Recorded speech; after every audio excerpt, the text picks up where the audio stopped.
Friends, welcome back to my channel development talkies. मैं योगेश पांडे आपका बहुत बहुत स्वागत करता हूं। आज के इस वीडियो में हम स्टोर्ड प्रोसीजर के अबाउट जानने वाले हैं और ये जानेंगे कि स्टोर्ड प्रोसीजर क्या होता है और MySQL में इसका यूज क्यों किया जाता है और इसके एडवांटेज क्या होते हैं। ओके, तो स्टोर्ड प्रोसीजर एक्चुअल में ग्रुप ऑफ एसक्यूएल स्टेटमेंट्स हैं। जो एसक्यूएल स्टेटमेंट्स, इसमें एसक्यूएल स्टेटमेंट्स का ग्रुप बना दिया जाता है और उन्हें एक एज अ फंक्शन क्रिएट कर लिया जाता है। ठीक है, और जब कहीं भी हमें जरूरत होती है उन स्टेटमेंट्स को, तो हम उन्हें कॉल कर लेते हैं। ठीक है, और इनका बेसिक यूज तब होता है या ऐसा कहें कि स्टोर्ड प्रोसीजर तब क्रिएट किए जाते हैं जब किसी स्टेटमेंट्स का या नंबर ऑफ स्टेटमेंट्स का यूज बार बार हो रहा हो।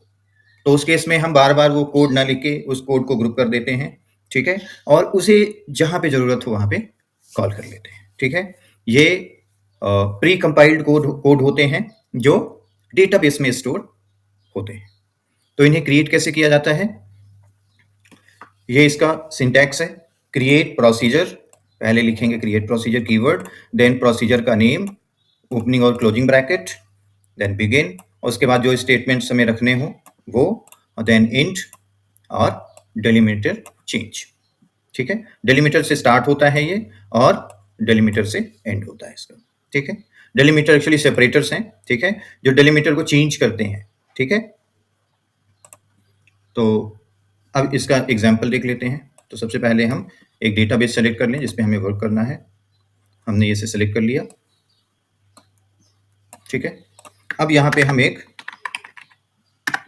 सिंपल स्टोर प्रोसीजर क्रिएट करेंगे। तो यहाँ पे आप देखो क्रिएट प्रोसीजर, फिर प्रोसीजर का नेम देना है। आप अगर इसे देखिए तो create procedure, then procedure name, suppose procedure name अपना टेस्ट है, then opening and closing bracket, उसके बाद बिगिन और इंट। बेसिकली यहाँ पे आप डेलीमीटर और ये यूज करो।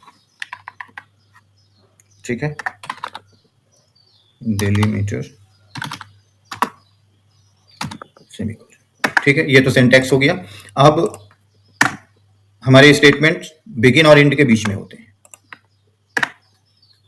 ठीक है,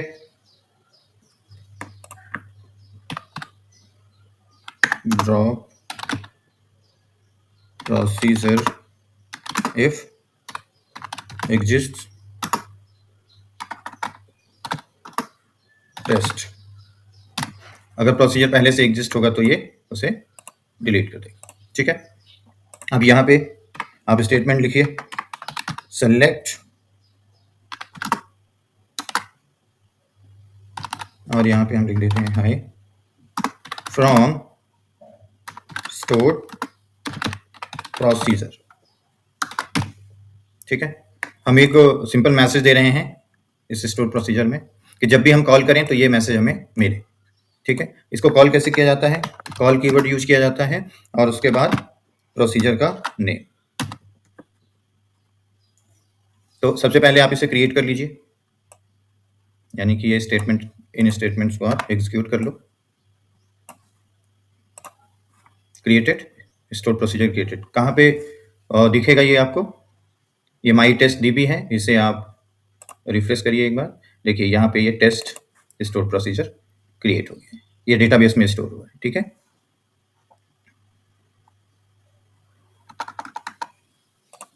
ओके, अब इसे कॉल करना है। यहाँ इसे सेलेक्ट करिए या कर्सर यहाँ रखिए और इसे रन करा दिए। देखिए क्या रिजल्ट आया, आई फ्रॉम स्टोर्ड प्रोसीजर। इसे आप एज वेलकम मैसेज भी कर सकते हो, लेकिन उससे पहले आपको एक बार ये पुराना प्रोसीजर डिलीट करना पड़ेगा, देन आपको फिर से क्रिएट करना रहेगा। ओके, और अब आप कॉल करेंगे जब आप, तो इसका जो हेडिंग है वो वेलकम मैसेज आएगा। ठीक है, तो ये हो गया सिंपल स्टोर्ड प्रोसीजर। ठीक है, जिसमें हम एक मैसेज दे रहे हैं। ठीक है, और इनमें पैरामीटर्स भी यूज किए जाते हैं, ठीक है। तो अब एक पैरामीटराइज्ड प्रोसीजर देख लेते हैं। क्रिएट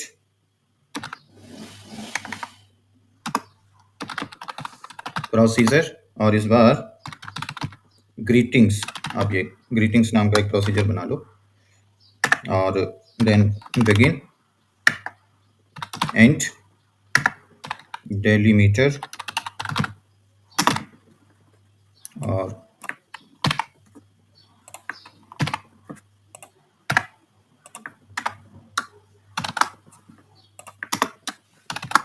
ओके, इतनी चीजें लिखते हैं, ठीक है।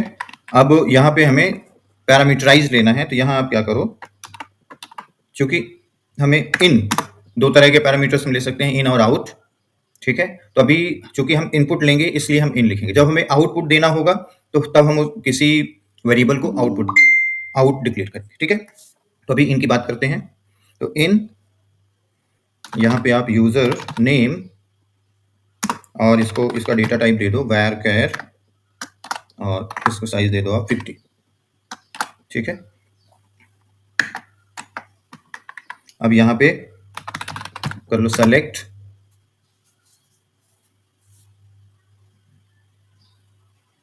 एक फंक्शन यूज कर लेते हैं, कॉनकैट होता है जो कई स्ट्रिंग्स को ऐड करता है। तो कॉनकैट, और इस कॉनकैट में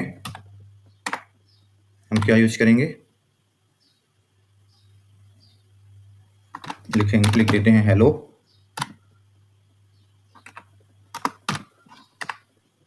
then user name,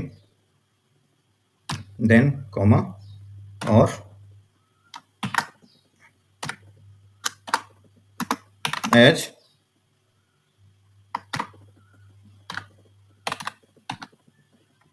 greets,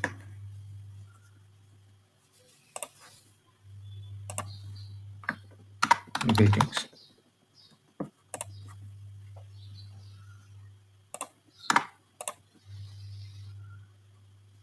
What did you see here? Okay, यहाँ पे सेमीकोलन यूज करें, ठीक है।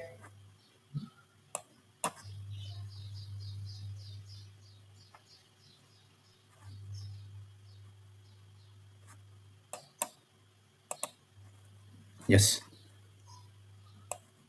अब आप इसे क्रिएट कर लीजिए। Now greetings store procedure is created, okay. अब इसे कॉल करना है, तो कॉल, अब चूंकि इसमें एक पैरामीटर भी है, तो हम जब इसे कॉल करेंगे तो एक पैरामीटर भी पास करेंगे इसे, यहाँ पे Yogesh, yes, hello Yogesh, hello user name Yogesh as greetings, ठीक है। तो ये इस तरह से स्टोर प्रोसीजर क्रिएट किए जाते हैं, और ये डेटाबेस में सेव हो जाते हैं जाके। देखिए जैसे ये ग्रीटिंग्स सेव हुआ है, ठीक है। आप यहाँ उस डेटाबेस पे जाओगे जिसका यूज कर रहे हो, my test DB, we are using my test DB, ठीक है। और इसमें हमने एक टेस्ट और एक ग्रीटिंग्स, एक टेस्ट और एक ये ग्रीटिंग्स स्टोर प्रोसीजर क्रिएट किया है, ठीक है। मल्टीपल पैरामीटर्स भी आप ले सकते हो।